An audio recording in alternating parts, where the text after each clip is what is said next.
Ayon po sa kasulatan, ang salita daw po ng Diyos ay buhay, humihinga, tumitibok sa kaloob-looban ng buhay ng tao.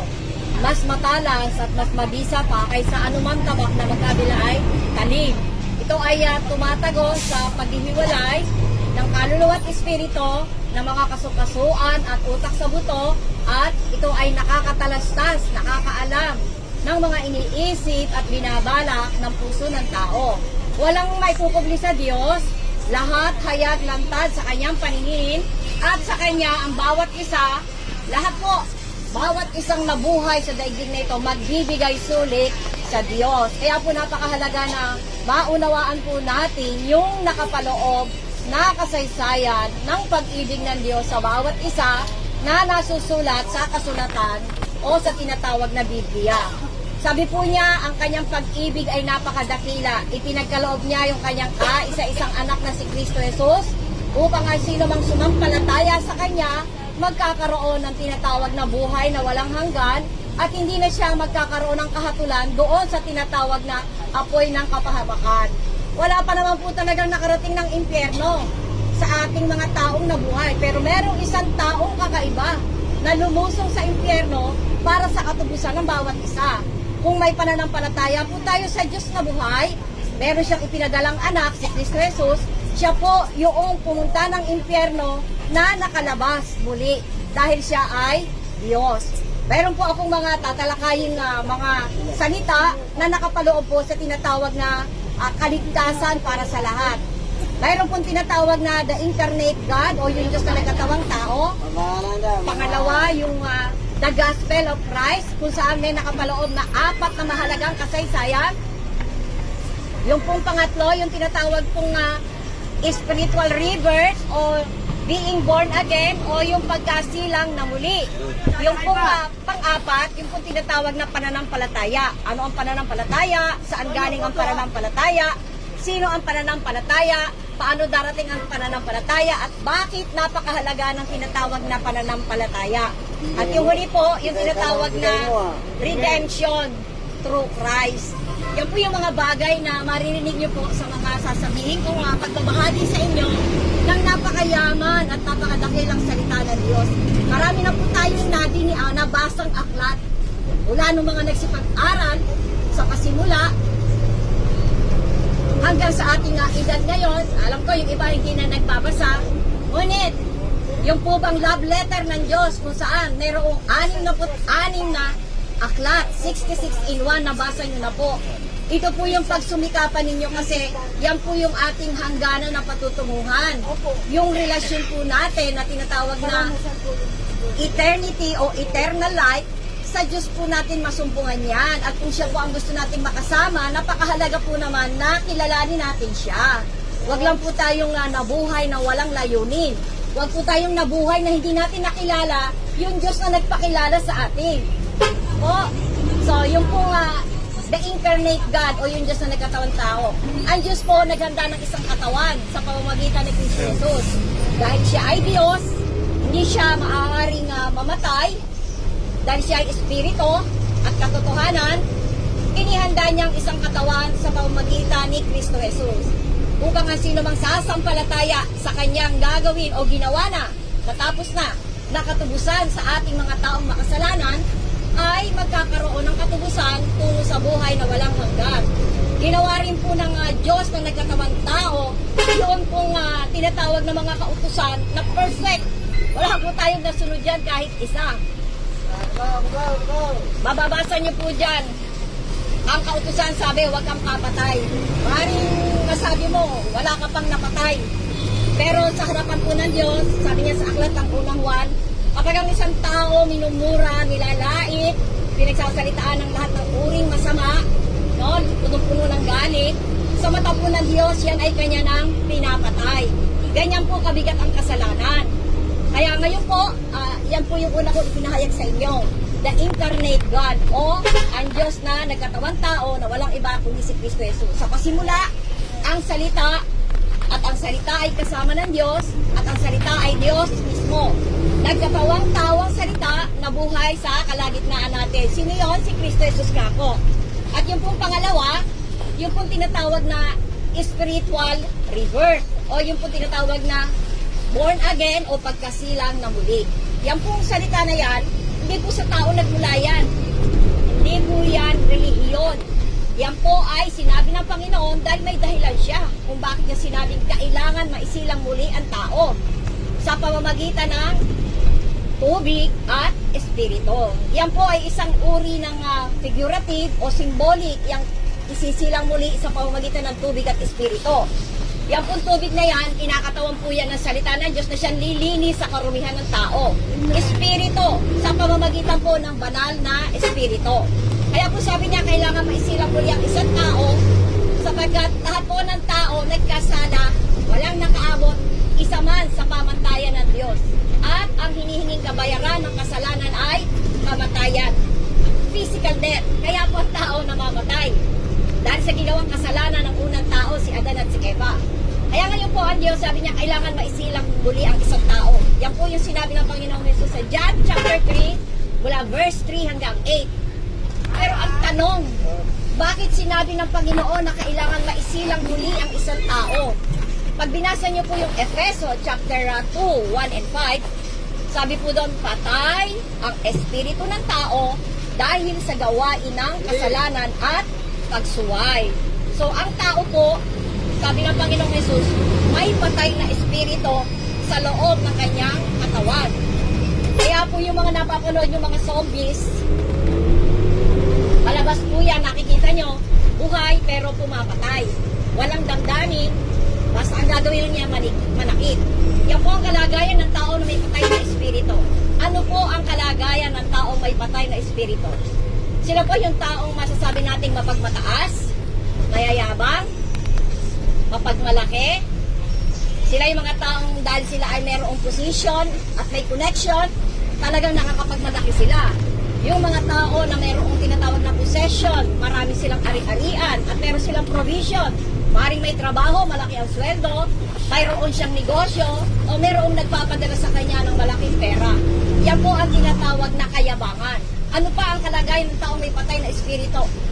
Sinungaling, nagsisinungaling. Ang Panginoong Jesus may sinabi siya. Sabi niya, katotohanan, katotohanan.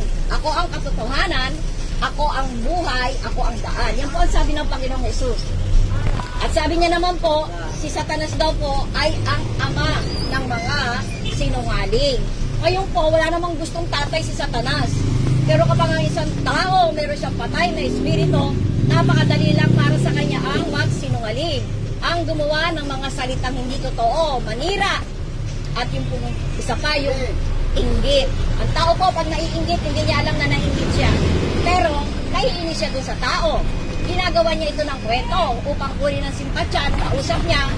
Hindi niya alam, dinadala niya ang sarili niya at yung taong kinausap niya sa gawain ng kasalanan. Ano pa yung mga tao na walang galang o walang utang na loob sa magulang. Magulang na kung saan siyang nagpaaral, magulang na siyang kumalinga at nagpala, nung nagsitanda na, ayaw ng kalingain. Marami po tayong makikita mga anak na talagang walang utang na loob sa kanilang mga magulang. Ang unang utos po ng ating Panginoon na may kasamang pangako ay igalang mo ang iyong mga magulang. Ito ang unang utos na may kasamang pangako upang ikaw ay mapabuti at ang buhay mo ay humaba. Kaya po napakahalaga po na saliksikin ang kasulatan sapagkat diyan po matatagpuan ang tinatawag na buhay na walang hanggan. Ano pa ang kalagayan ng taong may patay na espiritu? Yung mga mapaglasing, mabisyo, naglalasing, nagsisigarilyo. Alam niyo po ba na ang katawan ng tao, sabi po ng unang Korinto 3:16, ay templo ng banal na espiritu. Siya po ang lumikha sa iyo, sa bawat isa sa atin.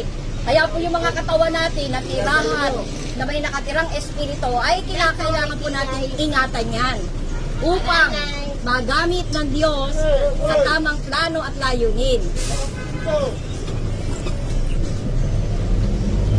Napakahalaga po talagang saliksikin nyo ang kasulatan dahil diyan nyo po masusumpungan ang tinatawag na buhay na walang hanggan. Ano pa yung mga tao na kapag nasira ang kanilang relasyon, sila ay mahanap ng ibang kasama. May mga nanlalalaki, may mga nambababae. Yung iba nagdodroga, nagbebenta ng droga. Yung po namang kalakaran natin sa ating gobyerno, yung ating mga politiko, nakita niyo po yung corruption. Ba't nila ginagawa yan samantalang mga professional sila? Nagpakadalubhasa sila sa isang uri ng profesyon na kanilang tinapos. Ngunit, naging mga dalubhasa lang sila sa paggawa ng kasamaan. Bakit sila gumagawa ng korupsyon? Kasi nga po, patay ang kanilang espiritu. Di sabihin, wala silang kaugnayan sa Diyos na buhay. Ano pa, yung mga taong makasarili, walang habag, mga kuripot, mga taong ang nasa sarili ay isip lamang ay ang kanyang sarili. Yung gusto ng glory to me, ang gusto ay pasayahin, no? Bigyan ng karangalan at dangal ang kanyang sarili. Kung meron tayong nais na ipagmalaki, ang ipagmalaki po natin ay ang ating Panginoon. Ate, palagi nyo na lang ginaganyan ng mga pasahero namin. Hindi naman nasaktan eh. Sasakay kayo, inaaway nyo ang mga pasahero. Hindi naman nasaktan. Mali ho yung ginagawa nyo. May nagbibigay po pa naman ng aral ng Diyos, ganyan kayo. Sinungaling naman yung mga yan. Patawarin ka po ng Diyos na buhay. Nagbasa ka po ng Biblia, malaman mo po ang katotohanan. Nakita lang kita, hindi talaga kita isasakay eh. Sa bahay ko eh. Inaaway mo ang pasahero. Malagi kang ganyan, nasasakay kita, nakaaway ka. Magbabahagi po ako ng salita ng Diyos. Makinig ka po, ma'am. Po. Opo. Ito, tumingin ako. Salamat sa Diyos. Lagi niyo pong tandaan, ang salita ng Diyos ay buhay. Yan po ay humihinga at pumipintig sa kaloob-looban ng buhay ng tao. Kaya po napakahalaga na ang espiritu ng tao ay mabuhay. Dahil kapag walang buhay ang espiritu ng tao, talagang marami siyang gagawing hindi tama, hindi maganda, mga mali. Kaya mahalaga po ang pag-aaral at pakikinig ng salita ng Diyos. Ngayon, paano naman mabubuhay ang espiritu ng taong patay na sinasabi ng Panginoong Jesus? Pupunta ka po talaga sa salita ng Diyos. Sabi po ng aklat ng Santiago 1:18, isisilang daw muli sa pamamagitan ng salita ng katotohanan.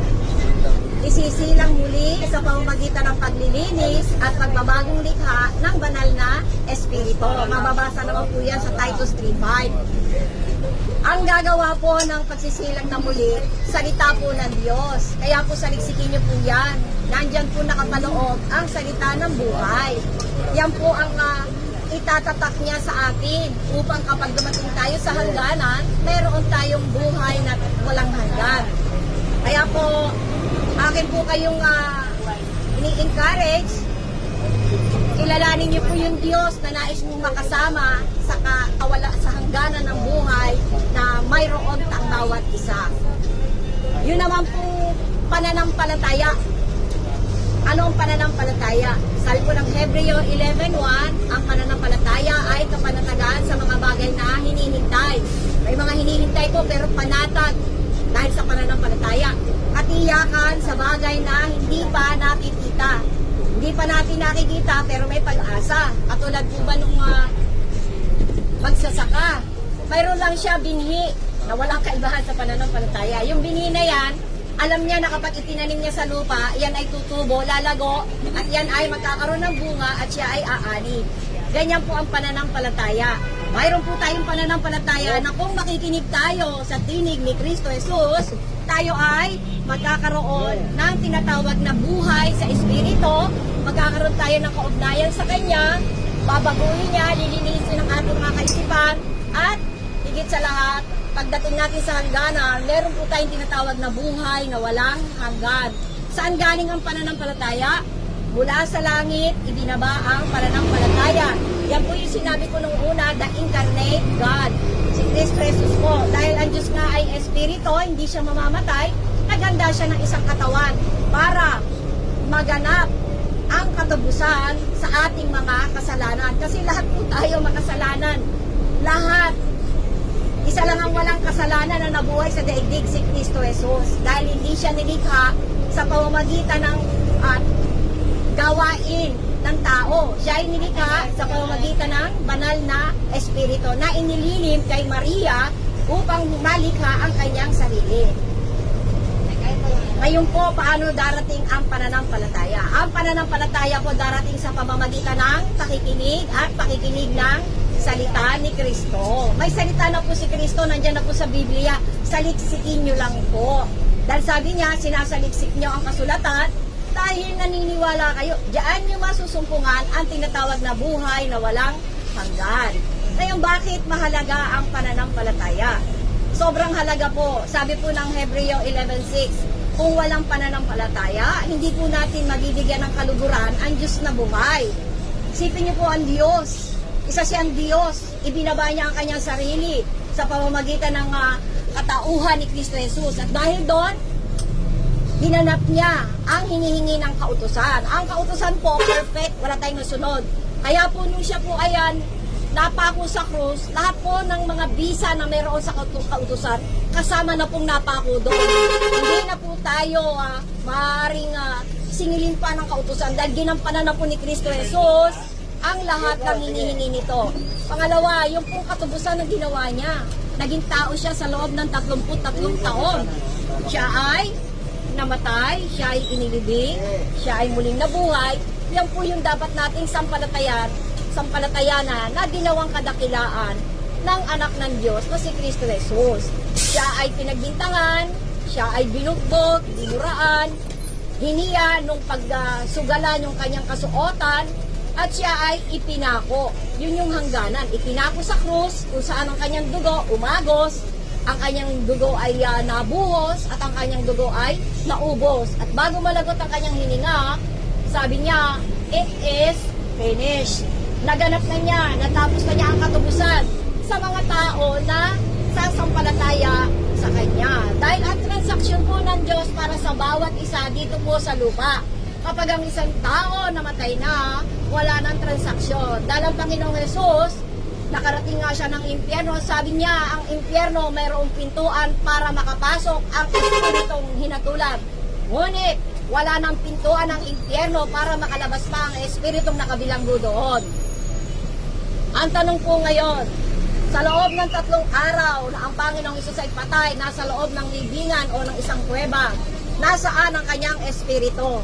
Pag binasa niyo po yung unang Pedro chapter 3, verse 18 to 20, ang sabi po doon, si Kristo Jesus daw po ay bumaba sa kalaliman ng impyerno upang mangaral sa mga espiritong nandun. Kung paanong tiniis niya yung hapdi, kirot at sakit nang siya'y ipako sa krus, doon sa impyerno na pinuntahan niya, tiniis din po niya yan. Upang hindi na po natin maranasan pa ang mahatulan sa apoy ng impyerno. Ang sino man sumampalataya sa Kanya, wala na sa kahutulan. Kaya po pagkaraan ng 3 araw at 3 gabi, sabi po ng kasulatan, si Kristo ay muling nabuhay, tagumpay. Hawak na niya ang susi ng impyerno, hawak na niya ang susi ng kamatayan, kaya wala nang may dadahilan ng tao. Ang tanging gagawin ng tao, sampalatayanan yung ginawa ni Kristo, dahil siya na ang may hawak na susi, hindi na mahahatulan ang taong sumampalataya sa Kanya. Kaya po, napakahalaga po. Salamat po. God bless po sa inyo. Nasaliksikin niyo po ang kasulatan dahil nandyan po ang tinatawag na buhay na walang hanggan. Diyan po natin makikita ang kahutulan, diyan po natin makikita ang kalayaan, diyan po natin makikita ang kaligtasan, diyan po natin makikita ang buhay na walang hanggan. Hanapin po natin at alamin ano ang layunin ng Diyos para sa iyo. Maaaring nakikita mo ko rito nakaupo, nangangaral, ngunit isang araw, ikaw naman ang gagawa niyan dahil tinawag tayo para sa kanyang layunin. Walang sino man ang nais ng Diyos na mahatulan sa impyerno. Ang nais niya, lahat ay magkaroon ng tinatawag na kaligtasan o buhay na walang hanggan sa piling niya. Ang ating po magiging desisyon, yan po ang ating magiging destinasyon. 2 bagay lang po ang merong existence sa daig na ito. Langit, impyerno, buhay, kamatayan, buhay na walang hanggan, kamatayang walang hanggan. 2 lang po. Pag-ibig, pagkapuon, liwanag, dilim, wala pong 3. At nasa atin po ang desisyon kung ano yung pipiliin natin na siya nating magiging hangganan o hantungan. Kaya nga po sabi niya, narito ako, kumakatok ako sa pintuan ng iyong puso. Kung bubuksan mo yan, papasok ako, mananahan ako sa iyo. Gagawin ko pong tahanan, tirahan, pahingahan ng banal na espiritu kapag si Kristo pinapasok mo sa loob ng buhay mo. Hindi ko kayang gawin yan. Hindi kita kayang baguhin, hindi kita kayang iligtas, hindi kita kayang patanggapin. Pero ang salita ng Diyos, sa pamamagitan ni Kristo Jesus, kayang-kaya niyang gawin ang lahat ng bagay na yan. Siya rin ang magliligtas sa iyo. Siya lang po ang nakakakita at nakakaalam ng puso mo, siya ang nakakasaliksik. Hindi ko po alam yan. Kaya po kapag gabayan kita sa isang panalangin, kung nais mong manalangin, ay sumunod ka at sumabay sa akin.